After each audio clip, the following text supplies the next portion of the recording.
Hello friends, this is प्रीति। आज का हमारा टॉपिक है हिंदी का प्रैक्टिस सेट, जिसमें हम लोग हिंदी के जो भी इंपॉर्टेंट क्वेश्चंस होंगे उसको डिस्कस कर लेंगे। अगर आपको इसके पुराने वीडियोस देखने हैं तो आप हमारे प्लेलिस्ट में जाइए हिंदी प्रैक्टिस सेट और वहाँ पर सभी वीडियोस को देख सकते हैं। तो आइए शुरू करते हैं टॉपिक को। शुरू करने से पहले मैं चाहूँगी कि अगर आपने हमारे चैनल को सब्सक्राइब नहीं किया है तो चैनल को सब्सक्राइब कर लें और बेल आइकन पर जरूर प्रेस करें। इसके अलावा अगर आप कॉम्पिटिटिव एग्जाम की तैयारी करते हैं तो इन सभी विषयों के लिए हमारे चैनल को सब्सक्राइब कर सकते हैं और प्लेलिस्ट में फ्री वीडियो क्लासेस देख सकते हैं। तो देखते हैं हमारा पहला क्वेश्चन क्या है। पहला क्वेश्चन हमारा वाक्य से है कि सरल वाक्य को पहचानिए। 4 ऑप्शन दिए हुए हैं आपसे और पूछ रहा है कि इनमें से सरल वाक्य कौन सा है।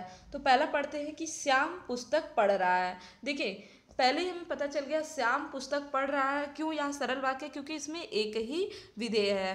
ठीक है, तो हमारा सही आंसर ही क्या हो जाएगा? Option number A. सरल वाक्य क्या है? श्याम पुस्तक पढ़ रहा है। नेक्स्ट है हमारा कि व्याकरणिक विवेचन के आधार पर हिंदी शब्दों के 2 भाग कौन कौन से हैं। अगर हम लोग बात कर रहे हैं व्याकरणिक विवेचन की तो हिंदी शब्द के 2 भाग हैं, विकारी और अविकारी। विकारी शब्द कौन से होते हैं? ऐसे शब्द जो प्रयोग करने पर अपना अर्थ बदल देते हैं उन्हें क्या कहते हैं? विकारी शब्द कहते हैं। और अविकारी जो शब्द प्रयोग के आधार पर अपना अर्थ नहीं बदलते उन्हें अविकारी कहते हैं। ठीक, जैसे है हो गया, हो गया, किंतु, परंतु, ये सब हो गया हमारे अविकारी। और संज्ञा, सर्वनाम, क्रिया विशेषण जो भी है वो सभी क्या होते हैं? विकारी शब्द होते हैं। तो हमारा सही आंसर क्या होगा इसमें? Option number C. अगला हमारा कि नासिक के व्यंजन की पहचान करें। इनमें से कौन सा व्यंजन नासिक है? तो देखिए इसमें हमारा इया जो है यह नासिक के व्यंजन है। मैंने वर्णमाला वाले चैप्टर में आपको सभी पढ़ा दिया कैसे स्वर होते हैं, व्यंजन होते हैं। ठीक, तो नासिक के व्यंजन इनमें से हमारा कौन सा है? Option number B. अगला हमारा कि निम्नलिखित में से कौन सी दिनकर की रचना नहीं है। रामधारी सिंह दिनकर की रचना इनमें से कौन सी नहीं है? उर्वशी तो है दिनकर जी की रचना, उसके बाद कुरुक्षेत्र भी है। मृगनयनी उनकी रचना नहीं है। ठीक, अब बात आती है कि मृगनयनी अगर दिनकर की रचना नहीं है तो किसकी रचना है? वृंदावन लाल वर्मा की। मृगनयनी किसकी रचना है? वृंदावन लाल वर्मा की रचना है मृगनयनी। इसके अलावा उर्वशी, कुरुक्षेत्र और रश्मिरथी किसकी रचना है? दिनकर की रचनाएं हैं। वृंदावन लाल की और भी रचनाएं हम लोग देख लेते हैं। ठीक, फिलहाल इसमें हमारा सही आंसर क्या होगा? ऑप्शन नंबर सी होगा। इनकी और भी रचनाएं हैं, कीचड़ और कमल, नीलकंठ, झांसी की रानी, फूलों की बोली, राखी की लाज, ये सब किसकी रचनाएं हैं? वृंदावन लाल वर्मा की रचनाएं हैं। अगला हमारा कि अकेला चना भार नहीं फोड़ सकता। इसका अर्थ क्या होता है? अकेला व्यक्ति शक्तिशाली नहीं होता। इसका अर्थ क्या है? अकेला व्यक्ति शक्तिशाली नहीं होता है। नेक्स्ट हमारा कि जिस समास में प्रथम पद संख्यावाची तथा अंतिम पद संज्ञा हो वहाँ पर कौन सा समास होता है? वहाँ पर द्विगु समास होता है। जैसे फॉर एग्जाम्पल पहला पद देखिए, संख्यावाची है चौराहा में। ठीक है, तो चौ हमारा संख्यावाची है और राह क्या हमारा? राह हमारा संज्ञा है। तो यहाँ पे क्या हो गया हमारा? द्विगु समास हो गया। लेकिन इसमें अगर हम लोग थोड़ा सा और मॉडिफाई कर दें, पहला पद संख्यावाची हो और दूसरा पद अप्रधान हो, दोनों मिल करके कोई तीसरा अर्थ दे तो वहाँ पे क्या हो जाएगा हमारा? बहुब्रीहि समास हो जाता है। ठीक, जैसे हमारा होता है हमारा हो गया चतुरानन हो गया। ठीक, 4 है आनंद जिसके अर्थात ब्रह्मा जी। दशानन हो गया, रावण। तो ये सब क्या हो जाते हैं? बहुब्रीहि समास। मतलब जितने भी पर्यायवाची शब्द हैं वो किस में आते हैं? बहुब्रीहि समास में आ जाते हैं। ठीक है, अगला हमारा कि पर्यायवाची की दृष्टि से एक वर्ग इनमें से सही है। तो देखते हैं हमारा सही क्या होगा। इसमें देखिए हमारा सही आंसर होगा option number A. Singh, Panchanan, Nahar और मृगारी ये सब पर्यायवाची है शेर का। ठीक है, इसके अलावा और क्या होता है शेर का पर्यायवाची? शार्दुल हो गया, व्याघ्र हो गया, मृगेंद्र हो गया, केशी हो गया, महावीर, ये सब किसका है? ये सब है शेर का पर्यायवाची। ठीक है, चलिए अगले क्वेश्चन की बात करते हैं। वह स्त्री जिसका पति परदेश गया हो, वाक्य के लिए एक शब्द कौन सा है? तो इसमें वाक्य के लिए एक शब्द है प्रोषित पतिका। क्या है? जिसका पति परदेश गया हो उसके लिए कौन सा शब्द है? प्रोषित पतिका। नहोड़ा की अगर हम लोग बात करें तो नई ब्याही हुई स्त्री को क्या कहते हैं? नहोड़ा कहते हैं। इसके अलावा वह स्त्री जिसका पति विदेश जाने को हो और उसके वियोग में वह कल्पना से दुखी हो उसे क्या कहते हैं? तो प्रवृत्तस्य पतिका कहते हैं। ठीक, और अगर हम लोग बात करें आगत पतिका तो वह स्त्री जिसका पति अभी परदेश से लौटा हो उसे कहते हैं हम लोग आगत पतिका। फिलहाल इसमें हमारा सही आंसर क्या होगा? प्रोषित पतिका।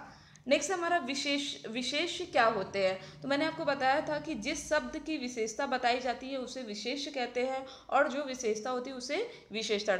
जैसे अगर हम लोग बात करें ठंडा पानी की, तो पानी क्या है, पानी की विशेषता बताई जा रही है, तो पानी हो गया विशेष और ठंडा क्या हो गया हमारा विशेषण हो गया। ठीक, तो हमारा सही आंसर क्या होगा, इसमें सही आंसर होगा ऑप्शन नंबर ए।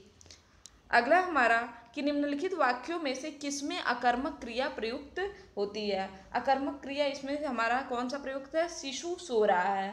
ठीक है, क्योंकि इस अकर्मक क्रिया होती क्या है, जिसमें जो क्रिया है उसके व्यापार का संचालन कर्ता द्वारा हो और फल भी कर्ता पर ही पड़े, तो वहां पर क्या होता है, अकर्मक क्रिया होती है। अब सोने की क्रिया किसके द्वारा पूरी हो सकती है, शिशु के द्वारा ही पूरी हो सकती है। और सो कौन रहा है, शिशु ही सो रहा है, तो यहाँ पे क्या होगा, ऑप्शन नंबर ए हमारा सही होगा।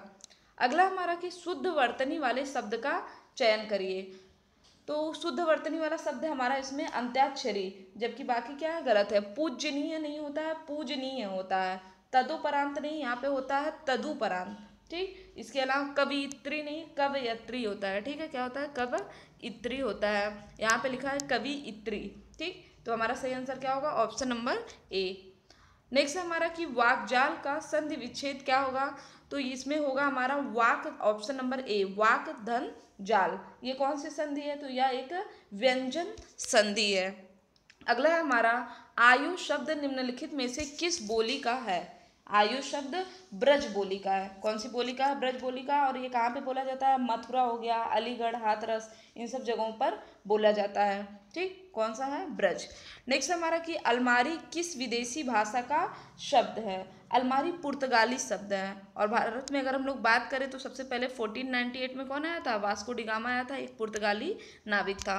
ठीक है, अगला हमारा कि मूक का विलोम क्या होता है। मूक मतलब होता है कम बोलने वाला, तो मूक का विलोम क्या होगा हमारा, वाचाल होगा। अधिक बोलने वाले को क्या कहते हैं, वाचाल। इसके अलावा हमारा पहला ऑप्शन है अल्पभाषी, तो इसका होता है बहुभाषी। फिर सी हमारा मृदुभाषी, इसका क्या होता है, कटुभाषी। ठीक, तो हमारा सही आंसर क्या होगा, इसमें मूक का विलोम वाचाल होगा। नेक्स्ट है हमारा वाक्य में प्रयुक्त लोकोक्ति का उचित शब्दार्थिक अर्थ क्या है। फ्रेश ब्लड मतलब क्या होता है, नया खून। जैसे आप लोग सुने होंगे ना, जो भी यंगर होते हैं उनको बोला जाता है कि गुस्सा जल्दी आ जाए, तो उनको कहते हैं यह भी इनका फ्रेश ब्लड है। ठीक है, तो फ्रेश ब्लड का मतलब क्या होता है, नया खून। नेक्स्ट है हमारा कि नीचे दिए गए शब्द के लिए अर्थ व्यंजक चार विकल्प दिए गए हैं। इनमें से जो अर्थ व्यंजक का विकल्प सही चुनकर लिखिए। प्रायोगिक, प्रायोगिक का मतलब क्या होता है, तो जिसका नित्य प्रयोग किया जाए उसे क्या कहते हैं, उसे प्रायोगिक कहते हैं। तो हमारा सही आंसर क्या है, ऑप्शन ए। जो शब्दांश किसी शब्द के अंत में जुड़कर नया शब्द बनाते हैं उन्हें क्या कहते हैं, उन्हें कहते हैं प्रत्यय। जो शब्दांश शब्द के अंत में जुड़कर नया शब्द बनाते हैं उन्हें क्या कहेंगे, प्रत्यय। जैसे यहाँ पे देखिए क्या है, इक प्रत्यय का उदाहरण क्या है, तो अंतिम में ही जुड़ा है। संस्कृत में इक प्रत्यय जुड़ा तो क्या बन गया, सांस्कृतिक बन गया। ठीक है, तो हमारा सही आंसर क्या होगा, 174 में ए। नेक्स्ट हमारा कि महावीर प्रसाद द्विवेदी ने आदिकाल को क्या संज्ञा दी है। महावीर प्रसाद द्विवेदी ने आदिकाल को बीजोपन काल कहा है, और जबकि इसको आदिकाल किसने कहा है, हजारी प्रसाद द्विवेदी तथा हजारी प्रसाद द्विवेदी ने आदिकाल कहा है। ठीक, आदिकाल को आदिकाल की संज्ञा किसने दिया, हजारी प्रसाद द्विवेदी ने। इसके अलावा डॉक्टर ग्रियर्सन और डॉक्टर राजकुमार वर्मा ने इसको चारण काल कहा है, और विश्वनाथ प्रसाद मिश्र ने वीर काल कहा है। ठीक, तो एक बार फिर से देख लेते हैं। चारण काल किसने कहा है, ग्रियर्सन और राजकुमार वर्मा ने। बीजोपन काल किसने कहा है, महावीर प्रसाद द्विवेदी ने। इसके अलावा विश्वनाथ प्रसाद मिश्र ने क्या कहा है, वीर काल। ठीक है, हजारी प्रसाद द्विवेदी ने क्या कहा है, आदिकाल। नेक्स्ट हमारा कि हिंदी का पहला पत्र कौन सा है। तो हिंदी का पहला पत्र है उद्दंड मार्तंड। इसके संपादक कौन थे, पंडित युगल किशोर शुक्ल। इसका संपादन किया गया था कलकत्ता से 1826 में। नेक्स्ट है हमारा सभी व्यंजनों में कौन सी ध्वनि मिली होती है। तो सभी व्यंजनों में कॉमन होता है आ की ध्वनि। उसके बाद हमारा अत्यंत उपसर्ग, अत्यंत शब्द में प्रयुक्त उपसर्ग कौन सा है। तो इसमें अति उपसर्ग को प्रयोग किया गया है। रेलवे स्लीपर्स वॉश्ड अवे का हिंदी में अनुवाद क्या है। तो इसका हिंदी में अनुवाद है रेल की पटरियां बह गई। ठीक है, अगला हमारा कि विस्मय बोधक निपात इसमें से कौन सा है। तो काश, जैसे काश हो गया, कितना क्या, ये सब क्या है, ये सब विस्मयादि बोधक है। भ्राता का स्त्रीलिंग क्या होता है, भ्राता का स्त्रीलिंग होगा भगिनी। ठीक है, भ्राता मतलब भाई होता है और भगनी मतलब भाभी। नेक्स्ट है हमारा, जिस राष्ट्र की अपनी कोई भाषा नहीं है उसका अपना कोई भविष्य भी नहीं है, बल्कि यूं कहिए कि वह गूंगा है। यह स्टेटमेंट किसका है? यह स्टेटमेंट है मुंशी प्रेमचंद का। किसका है? मुंशी प्रेमचंद का। नेक्स्ट हमारा कि डैमेज का हिंदी में क्या अनुवाद होता है? तो डैमेज मतलब क्या होता है? क्षति। डैमेज मीन्स क्या होता है? क्षति। तो हमारा सही आंसर क्या होगा? Option number B. औपचारिक का अंग्रेजी अनुवाद क्या है? औपचारिक मतलब होता है फॉर्मल, ठीक। जबकि अगर हम लोग यहाँ पे हमारा सही आंसर क्या होगा? सी। ऑप्शन ए की बात करें तो इसका अर्थ होता है सूत्र। और फॉरेन मतलब क्या होता है? विदेश। फॉरवर्ड मतलब होता है अग्रवर्ती। नेक्स्ट हमारा कि एक व्यक्ति नई दिल्ली से अपने मित्र को हैदराबाद के लिए पत्र भेजता है, यह क्या कहलाएगा? ठीक है, तो यह व्यक्तिक पत्र कहलाएगा। कौन सा पत्र होगा? व्यक्तिक पत्र। किस कवि को महात्मा गांधी ने राष्ट्र कवि की उपाधि से विभूषित किया था? तो इसको करने वाले थे मैथिली शरण गुप्त। मैथिली शरण गुप्त को राष्ट्रपिता महात्मा गांधी ने राष्ट्र कवि की उपाधि दिया है। अगला हमारा कि निम्नलिखित में से कौन से भक्ति काल के कवि नहीं है? तो भक्ति काल के कवि कौन से इसमें से नहीं है? बिहारी लाल। बाकी सब क्या? तुलसीदास, कबीरदास और सूरदास क्या हैं? भक्ति काल के। अब बिहारी लाल अगर भक्ति काल के कवि नहीं है तो कौन से काल के हैं? या रीति काल के कवि हैं। ठीक है, इसका चैप्टर मैंने आपको पढ़ा दिया है, जो भी इसका इतिहास है तो आप हमारे हिंदी ग्रामर के प्लेलिस्ट में जा करके पढ़ सकते हैं। चलिए अगले क्वेश्चन की बात करते हैं। अगर ट्रेन आ जाएगी तो मैं ठीक समय पर पहुंच जाऊंगा, इस वाक्य में कौन सी वृत्ति है? तो इसमें एक प्रकार का संकेत दिया गया है कि अगर ट्रेन आ गई तो मैं सही समय पर पहुंच जाऊंगा। इसमें कौन सा होगा? संकेतार्थ होगा। आयोग व कौन से शब्द होते हैं? तो अंग और आह क्या होते हैं? आयोग व होते हैं। नेक्स्ट हमारा, वे वर्ड जिनका उच्चारण करते समय फेफड़ों से निकलने वाली वायु मुख से रुककर बाहर आती है उसे क्या कहते हैं? उन वर्डों को क्या कहते हैं? उन्हें कहते हैं व्यंजन कहते हैं। ठीक। नेक्स्ट हमारा, उत्पत्ति के आधार पर शब्द के कितने भेद होते हैं? तो उत्पत्ति के आधार पर शब्दों के 4 भेद होते हैं, तद्भव, तत्सम, देशज और विदेशज। सही आंसर क्या होगा हमारा? Option number A. अगला हमारा कि क्रिया के जिस रूप से यह बोध होता है कि क्रिया का विधान कर्ता, कर्म अथवा भाव में किसके लिए किया गया है उसे क्या कहते हैं? तो इसमें हमारा सही आंसर क्या होगा? उसे वाच्य कहते हैं। क्रिया के जिस रूप से यह बोध होता है कि क्रिया का विधान कर्ता, कर्म अथवा भाव से किसके लिए किया गया है उसे कहते हैं वाच्य। अगला हमारा कि अव्यय क्या होता है? तो अव्यय अविकारी शब्द होते हैं जो पद, लिंग, वचन या कारक के बदलने पर भी नहीं बदलते हैं। तो हमारा सही आंसर क्या होगा? ऑप्शन नंबर बी, और अव्यय अविकारी होता है। फिर हमारा पिताजी के साथ मैं भी जाऊंगा, इस वाक्य में निपात क्या है? ठीक, तो इसमें क्या होगा? पिताजी इसमें अव्यय निपात कहते हैं। इसे क्या कहते हैं? अव्यय निपात। इसमें कौन सा निपात होगा? अव्यय। तो इसमें से अव्यय कौन सा हमारा? भी। मैं भी जाऊंगा। ठीक है, पिताजी के साथ मैं भी जाऊंगा, तो इसमें क्या आ गया? ये अव्यय। नेक्स्ट हमारा है, इनाम का समानार्थी शब्द क्या होता है? इनाम का समानार्थी होता है पुरस्कार। ठीक।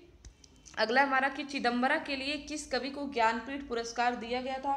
तो चिदम्बरा के लिए 1968 में सुमित्रा नंदन पंत को दिया गया था ज्ञानपीठ पुरस्कार। और अभी अगर हम लोग बात करें कि जो अभी ज्ञानपीठ पुरस्कार दिया गया है 2018 का, यह किसे दिया गया है? तो यह एक अंग्रेजी लेखक अमिताभ घोष को दिया गया है ज्ञानपीठ पुरस्कार।